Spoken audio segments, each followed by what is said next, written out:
15 डिसेंबर रोजी दत्त जयंती आहे आणि 9 डिसेंबरपासून म्हणजे उद्यापासून आपण गुरुचरित्र पारायणाला सुरुवात करणार आहोत.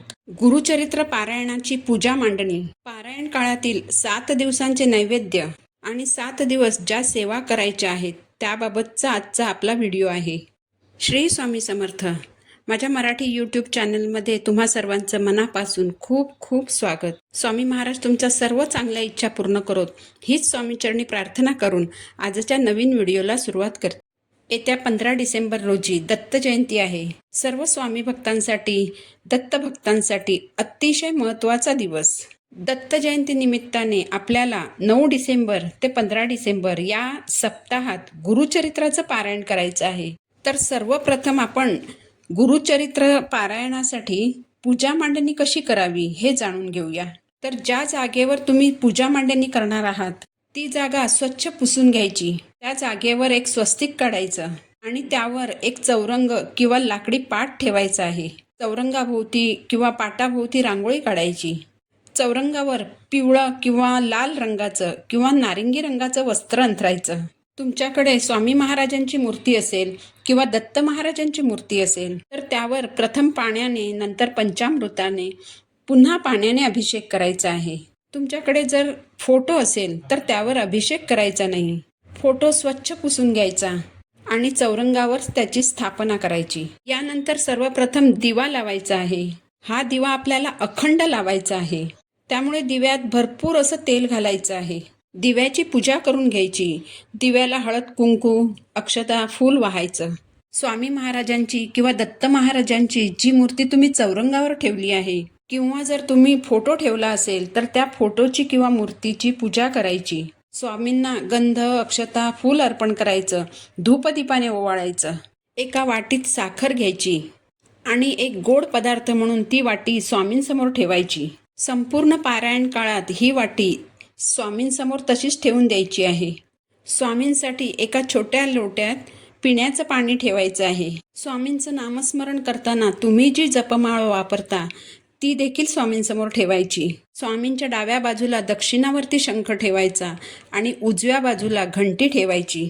स्वामी महाराजांच्या उजव्या हाताला कलशाची स्थापना करायची. तांब्याचा एक तांब्या स्वच्छ घासून घ्यायचा. त्यावर कुंकवाने स्वस्तिक काढायचं. कलशावर हळदी कुंकवाच्या 5 रेषा ओढायच्या. कलश पाण्याने भरायचा. पाण्यात थोडंसं हळद कुंकू टाकायचं, अक्षता टाकायच्या, 1 रुपयाचं नाणं, 1 सुपारी टाकायची. त्यानंतर आंब्याची किंवा विड्याची 5 पानं तांब्यावर ठेवून त्यावर नारळ ठेवायचा. नारळाची शेंडी वर करायची. चौरंगावर स्वामींच्या उजव्या बाजूला थोडेसे तांदूळ ठेवायचे. त्या तांदळावर हळद कुंकू अर्पण करून त्यावर या कलशाची स्थापना करायची. कलशाला गंध, फूल, अक्षता, हळद कुंकू वाहून पूजा करायची. नंतर चौरंगासमोर आणखी एक पाट ठेवायचा.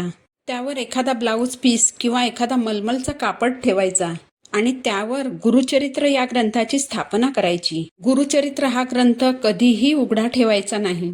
वाचन झाल्यानंतर हा ग्रंथ ब्लाऊज पीसमध्ये गुंडाळून ठेवायचा आहे. ग्रंथाची देखील पूजा करायची. एकदा का हा ग्रंथ पाटावर ठेवून त्याची पूजा केली की तो ग्रंथ पाटावरून हलवायचा नाही. चुकून देखील हा ग्रंथ उचलायचा नाही. ज्या पाटावर हा ग्रंथ तुम्ही ठेवणार आहात तो पाठ देखील हलवायचा नाही. जेव्हा तुम्ही पारायणाला सुरुवात करणार असाल तेव्हा हा ग्रंथ हळूवारपणे उघडायचा आणि पारायणाला सुरुवात करायची. जेव्हा तुम्ही पारायण करण्यासाठी ग्रंथ उघडणार असाल त्यावेळेस हा ग्रंथ थोडासा हलला तर चालेल, पण हा ग्रंथ जागेवरून पटकन उचलायचा नाही एवढी मात्र काळजी घ्यायची आहे. तुमची एखादी इच्छा पूर्ण होण्यासाठी जर तुम्ही गुरुचरित्र ग्रंथाचं पारायण करणार असाल तर मग सगळ्यात पहिलं म्हणजे तुम्हाला संकल्प घ्यावा लागेल. संकल्प करताना हातात थोडंसं पाणी घ्यायचं. त्यात हळद कुंकू टाकायचं, 1 फूल टाकायचं, थोड्याशा अक्षता घ्यायच्या, तुमचं नाव आणि गोत्र सांगायचं.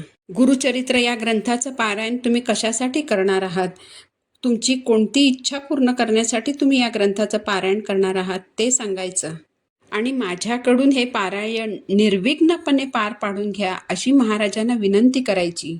त्यानंतर हातातलं पाणी ताम्हणात सोडून द्यायचं. त्यानंतर हे पाणी तुम्ही तुळस सोडून इतर कोणत्याही झाडाला घालू शकता. आता पारायण काळात 7 दिवस स्वामी महाराजांना, दत्त महाराजांना नैवेद्य कोणता अर्पण करायचा तर पारायण काळात तुम्ही ज्या दिवशी जी काही भाजी चपाती बनवून खाणार आहात त्याच भाजी चपातीचा नैवेद्य महाराजांना, दत्त महाराजांना दाखवायचा आहे. भाजी ही कांदा लसूण न घालता बनवायची आहे. आपण जे जेवण स्वतःसाठी बनवणार आहोत त्याच जेवणाचा नैवेद्य महाराजांना दाखवायचा आणि नंतर तोच नैवेद्य तुम्ही ग्रहण करायचा आहे. सकाळी तुम्ही जेव्हा गुरुचरित्र ग्रंथाचं वाचन कराल त्यावेळेस वाचन संपल्यानंतर स्वामी महाराजांना, दत्त महाराजांना दूध साखर किंवा खडीसाखरेचा नैवेद्य दाखवायचा आहे. नैवेद्यावर तुळशीचं पान ठेवायचं. नंतर आरती करायची. सकाळी आणि संध्याकाळी अशा दोन्ही वेळेला महाराजांची आरती करायची आहे. आपल्यापैकी बऱ्याच जणांना सकाळी उठून नोकरीसाठी घराबाहेर पडावं लागतं. सकाळच्या वेळेस खूप घाई असते. अशा परिस्थितीत बऱ्याच जणांना 2 वेळेस आरती करणं शक्य होणार नाही. तर तुम्ही 2 वेळेस आरती न करता कोणत्याही एका वेळेस आरती केली तरी चालेल. पारायणाच्या काळात तुम्ही दोन्ही वेळेस म्हणजे सकाळी आणि संध्याकाळी स्वामी महाराजांना नैवेद्य दाखवायचा आहे. आता स्वामी महाराजांना नैवेद्य दाखवताना दुपारच्या वेळेस तुम्ही भाजी चपातीचा नैवेद्य महाराजांना दाखवायचा आहे. त्यानंतर तो नैवेद्य तुम्ही ग्रहण करायचा आहे. जर तुम्ही दुपारी बनवलेली भाजीच तुमच्या रात्रीच्या जेवणात घेणार असाल तर मग संध्याकाळी महाराजांना नैवेद्य दाखवताना जर तुमच्याकडे एखादे फळ असेल तर ते फळ तुम्ही नैवेद्य म्हणून महाराजांसमोर ठेवायचं आहे. त्यानंतर आरती करायची. म्हणजे रोजच तुम्हाला दोन्ही वेळेस भाजी बनवायची आहे असं काही बंधन नाही. तुम्ही संध्याकाळच्या वेळेस एखादं फळ महाराजांना नैवेद्य म्हणून ठेवू शकता. गुरुचरित्र ग्रंथाचं पारायण करताना रोज किती अध्याय पठण करायचे आहेत हे त्या ग्रंथात दिलेलं आहे. त्यानुसारच तुम्हाला अध्यायांचं पठण करायचं आहे. गुरुचरित्र अध्यायाच्या वाचनाला सुरुवात करताना सरळ ग्रंथ उघडायचा आणि अध्याय वाचायला सुरुवात करायची असं करायचं नाही. तर सगळ्यात पहिलं एक वेळ तुम्हाला स्वामी स्तवन वाचायचं आहे. त्यानंतर 1 माळ श्री स्वामी समर्थ या मंत्राचा जप करायचा आहे आणि 1 माळ गायत्री मंत्राचा जप करायचा आहे. 1 वेळ अथर्वशीर्ष म्हणायचं आहे आणि त्यानंतरच अध्यायाच्या वाचनाला सुरुवात करायची. या 4ही सेवा तुम्हाला रोज पारायणाला सुरुवात करण्यापूर्वी करायच्याच आहेत. आणखी एक महत्त्वाचं म्हणजे रोज रात्री झोपताना 1 वेळ विष्णू सहस्रनामाचं पठण करायचं आहे. आता विष्णू सहस्रनामाचं पठण का करायचं? तर आपण गुरुचरित्र ग्रंथाचं वाचन करत असताना कधी कधी काही उच्चार हे आपल्याकडून नीट उच्चारले जात नाहीत. तसंच पारायण काळात दिवसभरात आपल्याकडून कळत नकळत काही चुका देखील घडत असतात. तर त्या चुकांची क्षमा म्हणून हे स्तोत्र आपल्याला पठण करायचं असतं. त्यामुळे रोज रात्री झोपण्यापूर्वी विष्णू सहस्रनामाचं न चुकता पठण करायचं. झोपताना सुरुवातीला आपल्याला डाव्या कुशीवर झोपायचं आहे. कारण आपण झोपेत असताना स्वामी महाराज, दत्त महाराज आपल्याला स्वप्नात येऊन दर्शन देऊ शकतात किंवा जर ते आपल्याला काही संकेत देऊ इच्छित असतील तर ते संकेत आपल्याला जाणवावेत यासाठी आपल्याला डाव्या कुशीवर झोपायचं आहे. एकदा का तुम्हाला झोप लागली की मग तुम्ही कोणत्याही कुशीवर वळलात तरी चालणार आहे, पण झोपताना मात्र डाव्या कुशीवरच झोपायचं आहे.